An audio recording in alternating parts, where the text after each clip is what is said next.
Salut et bienvenue sur jamdev.fr. Alors aujourd'hui, on va créer ses propres snippets sur Sublime Text 2.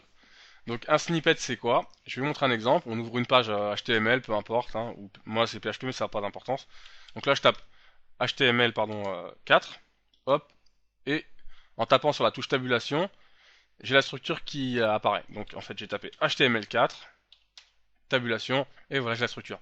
Donc normalement vous pouvez la voir parce que c'est un truc perso que j'ai créé. Donc qu'est-ce que j'ai fait? Bah j'ai créé un snippet. Comment j'ai fait? J'étais dans Tools.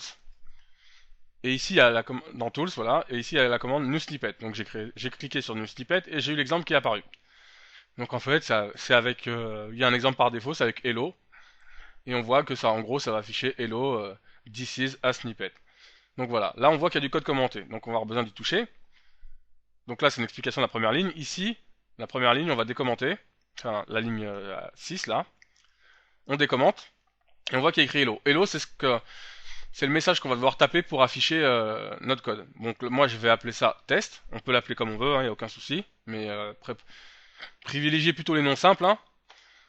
Ensuite, euh, ça, pareil, on va le décommenter.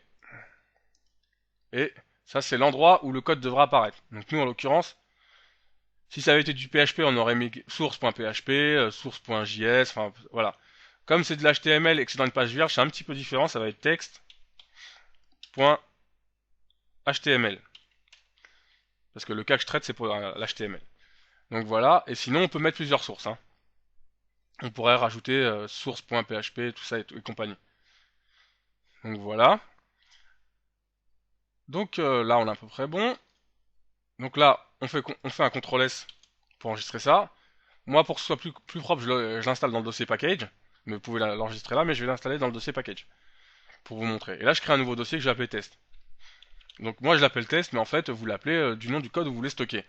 Mais vérifie bien quand même que les codes existent déjà. Par exemple, PHP5 n'existe pas, c'est moi qui l'ai créé. PHP existe. HTML existe aussi. Donc voilà. Ou vous enregistrez dedans directement, ou vous créez vos propres dossiers. Vous créez un dossier de snippet perso, c'est à vous de voir.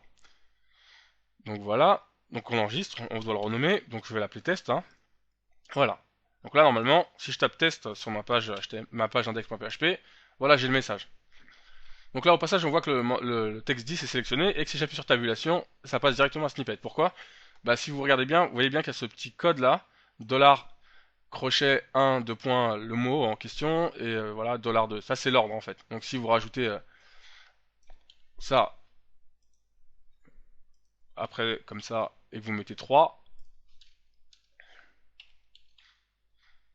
vous allez voir que je supprime hello, je supprime ça, je recopie, vous allez voir que voilà, 1, 3, voilà.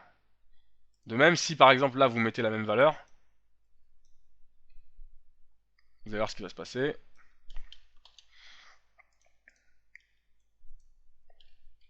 Je prends ça, test, hop, tabulation, voilà. Et comme ça, si je change un mot, bah en fait, ça va changer les trois mots. Donc c'est très pratique, surtout en PHP. Voilà, je vous explique un autre truc aussi pour le PHP. Le dollar en fait, si je mets dollar variable par exemple, j'enregistre, je mets test, bah le dollar s'affiche pas. Parce que bon, il faut mettre un anti-slash devant. Donc ça c'est pour le PHP. Hein. Donc maintenant je retape test. Voilà. Et là qu'est-ce que j'ai fait comme bêtise? Oui pardon. Voilà. J'avais supprimé autant pour moi. Et là, si je retape test, je regarde, vous voyez que le mot variable est apparu. Donc voilà. Les dollars n'apparaissent pas si on ne met pas l'anti-slash.